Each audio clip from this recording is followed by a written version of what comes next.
chosen by you. Forever, I'm your friend. You'll always be right here with me. I'm so thankful for your love. No matter what I do, I know this is true. You're by my side, you'll never leave. I wanna thank you, God, for showing me who I am. You're so good, you help me to understand. We are your sons and daughters. You're such an amazing father. Thank you, God, for coming to rescue me. You're so good, God, you're everything I need. Every minute of every day, I just wanna say thank you, God. I'm blown away by your love for me. It goes on and never ends. I belong to you, I'm chosen by you. Forever, I'm your friend. You'll always be right here with me. I'm so thankful for your love. No matter what I do, I know this is true. You're by my side, you'll never leave. I wanna thank you, God, for showing me who I am. You're so good, you help me to understand. We are your sons and daughters. You're such an amazing father. Thank you, God, for coming to rescue me. You're so good, God, you're everything I need. Every minute of every day, I just wanna say thank you, God. You sent your son to set us free. For your love and kindness, I will sing. You sent your son to set us free. For your love and kindness, I will sing. I wanna thank you, God, for showing me who I am. You're so good, you help me to understand. We are your sons and daughters. You're such an amazing father. Thank you, God, for coming to rescue me. You're so good, God, you're everything I need. Every minute of every day, I just wanna say thank you, God. It's good. Thank you. No problem. Welcome to Story Lab. This week, we're talking about humility, while we take a look at an amazing letter written from prison.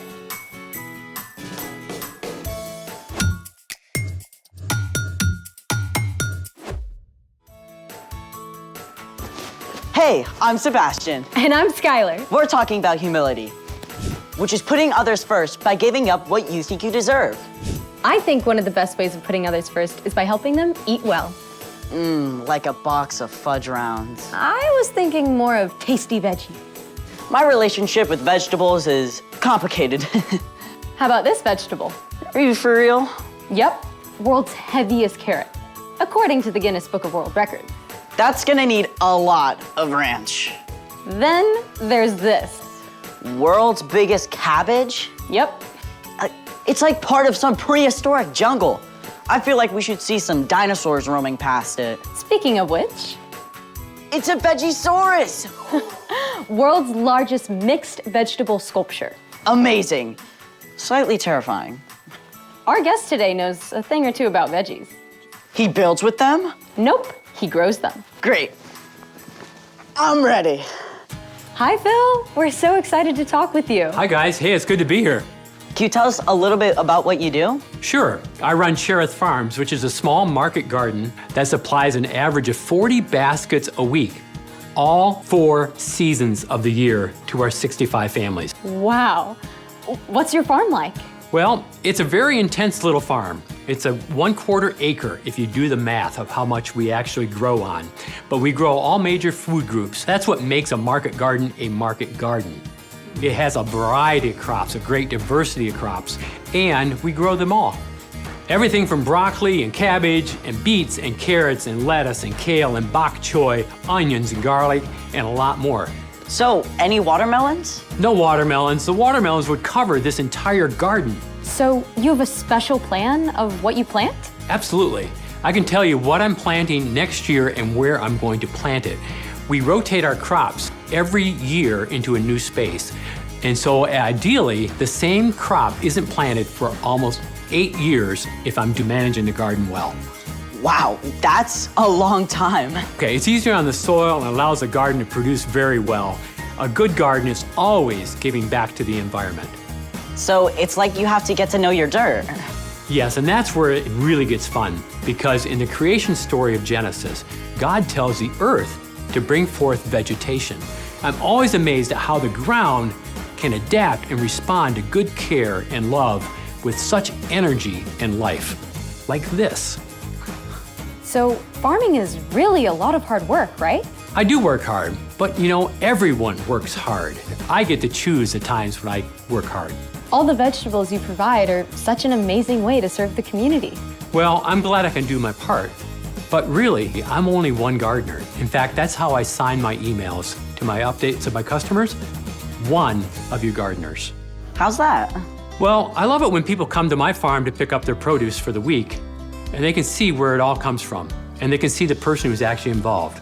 But in reality, most of our food comes from people that are laboring, whose names we don't know, whose stories we'll never hear, and they have to work under tough conditions.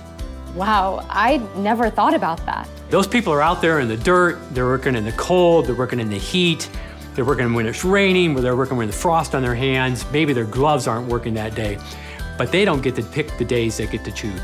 I feel like I should go find a gardener and thank them right now. Well, that's a great way to think about it. No matter what we grow up to be, there's always someone out there working in all kinds of weather conditions and living conditions to provide food for our families. I am so going to look at my food differently. I hope so. Well, thank you so much for being on here with us, Phil. It was a pleasure seeing you all, and I hope you all have a great day. Bye, Phil. Bye. I want a giant, colorful salad right now. As long as there's plenty of this. I love how Phil reminded us to pay attention to those growing our veggies behind the scenes. Yeah. Now, it's time for... The story before the story. Today, we're in Philippians, the 11th book in the New Testament. Philippians is a letter written by the Apostle Paul to the young church he started in the Greek city of Philippi. But before Paul, way back in the beginning, out of a deep, deep love, God made an amazing world. But when people turned away from God, the world was broken. God made a plan to draw people back into relationship. So at the right time, God's very own son, Jesus, came to live among us. When Jesus grew up, he traveled from town to town, teaching and healing. But the religious leaders made plans to get rid of him. Jesus was crucified on a cross and died. But early Sunday morning, Jesus returned to life, and lots of his friends saw him. Which is where our story starts. Hey everyone, I'm Chloe. Hi, Chloe. For 40 days after his resurrection, Jesus spent time with his friends. Then he returned to heaven to be with God. But the news about Jesus spread. More and more people began to follow Jesus, including Paul. Paul traveled all over, starting brand new churches. On one of his journeys, he spent 3 months in the Greek city of Philippi, where he shared the news about Jesus with a businesswoman named Lydia. Lydia welcomed the new church to meet in her home, and it grew quickly, even after Paul was thrown in prison. Paul was released and continued his travels. Several more times, he was jailed for sharing about Jesus, but he used his time in prison to write letters to the new churches. In a letter from Rome, Paul encouraged the Philippians to put others ahead of themselves. Don't do anything only to get ahead. Don't do it because you are proud. Instead, be humble. Value others more than yourselves. None of you should look out for just your own good. Each of you should also look out for the good of others. As you deal with one another, you should think and act as Jesus did. Jesus is our model. Like the Philippians, we can begin to think and act like Jesus. So, let's take a look at some of the things Jesus did. Jesus showed humility by always talking to God first. Our Father in heaven, may your name be honored. Jesus spent time alone with God, over and over. Jesus took time away from the crowds to ask God for help. He did it before starting his ministry, before choosing his disciples, and before giving up his life on the cross. Jesus submitted all his desires and plans to God. Next, Jesus showed humility by spending time with those who seemed unimportant. Come, follow me. Rather than choosing the most important, well-educated people to be his followers, Jesus chose the overlooked and the outcast. He wasn't worried about looking impressive. Jesus said to show humility by giving in secret. When you give to needy people, don't let your left hand know what your right hand is doing. Then your giving will be done secretly. That just means when you do something good for others, do it quietly. Don't make it a big deal and do it for show so people will think you're all that. Jesus also said to show humility in our relationships by doing more than is required. Suppose someone forces you to go 1 mile. Go 2 miles with them. Jesus taught that when you're told to do something, do it with a great attitude, and then do even more than you have to. In the end, Jesus gave us the most incredible example of humility ever. Paul wrote, In his very nature, he was God. Jesus was equal with God. But Jesus didn't take advantage of that fact. Instead, he made himself nothing. He did this by taking on the nature of a servant.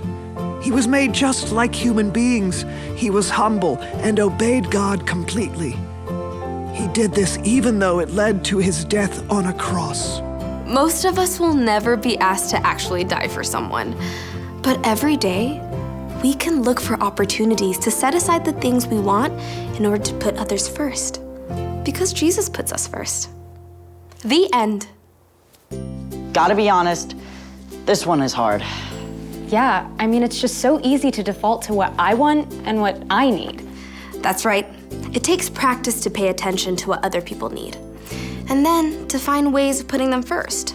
So, what's our part in this story? Well, because Jesus put us first, we can live forever with him. Instead of living for ourselves, we have the freedom to put others first, just like Jesus did. Just like how Jesus spent time with people who weren't considered important, you can look for the kid that's trying to make a friend, instead of trying to get the popular kids to like you. Or like Jesus said, to give in secret. You could quietly share a snack with a friend who doesn't have one, and you don't have to make a big deal about it. When your mom asks you to take out the trash, you can take it out and then also empty the dishwasher, just like how Jesus said to go the extra mile. None of this is easy to do in our own strength. That's why it's so important to do something else Jesus did. Pray. Exactly. Jesus talked to God first, before anything else. When we take time to do that, we remember how amazing it is that Jesus put us first. Then God can give us the creativity and strength so that we can put others first. I think you've got it. See you next time. Bye, Chloe. So here's the thing. Put others first because Jesus put you first. Hey, let's go. Where are we going? We are gonna go help Farmer Phil. Okay. Thanks for joining us in the Story Lab. We'll see you Next time. Let's go.